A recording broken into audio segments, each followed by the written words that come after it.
القدس ودمنا وبروحنا كل ما نملك هندافع عن القدس.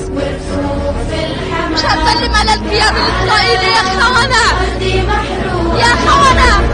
هذه القدس إلنا، مش راح نبيعها ولا نشتريها بدمنا.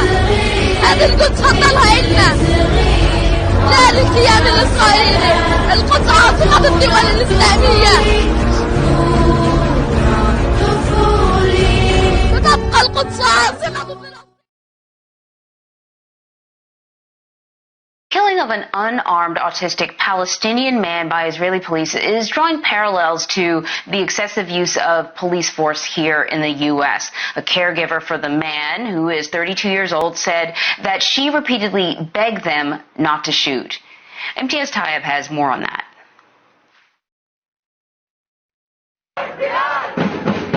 For a protest against police brutality, Israeli forces weren't pulling any punches. Several people were injured at this demonstration in Jerusalem to protest the killing of Iyad Halak, an autistic Palestinian man gunned down here last month. Police opened fire on the 32-year-old believing he had a pistol. A weapon was never found, and investigators still won't release a surveillance video of his killing. He was executed with cold blood. That's what had happened to Iyad.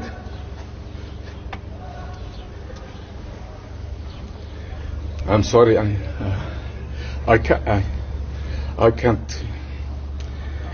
can't continue with that.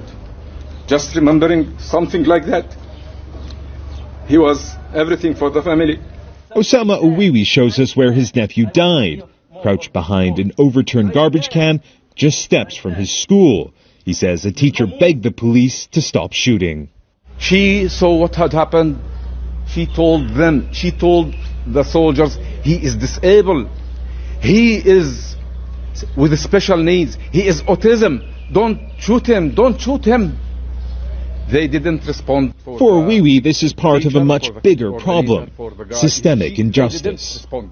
What had happened to Iyad exactly like what had happened to George Floyd in the States. Exactly. There are humans with that level and humans with this level. And here, there is humans with that level and others with this level. Halak's death prompted a rare condemnation of police from Israeli leaders, including Prime Minister Benjamin Netanyahu, who said what happened to Iyad Halak was a tragedy we all share in the sorrow of the family. But in the wake of George Floyd's killing, Black Lives! protesters from Tel Aviv Black Lives Matter! to Bethlehem have taken to the streets with the message, Palestinian lives matter too, and a demand for the end of police killings in solidarity with African Americans. This solidarity isn't new.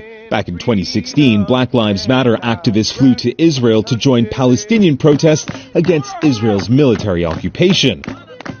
According to the Israeli human rights group B'Tselem, last year alone, 133 Palestinians were killed by Israel's armed forces. 56 were, quote, not taking part in hostilities, and 28 were minors.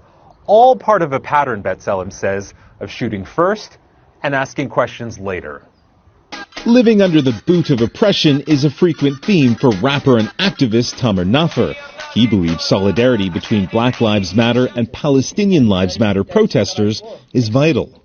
Why is it important for a Palestinian activist, an artist like yourself, to have connections with groups like Black Lives Matter?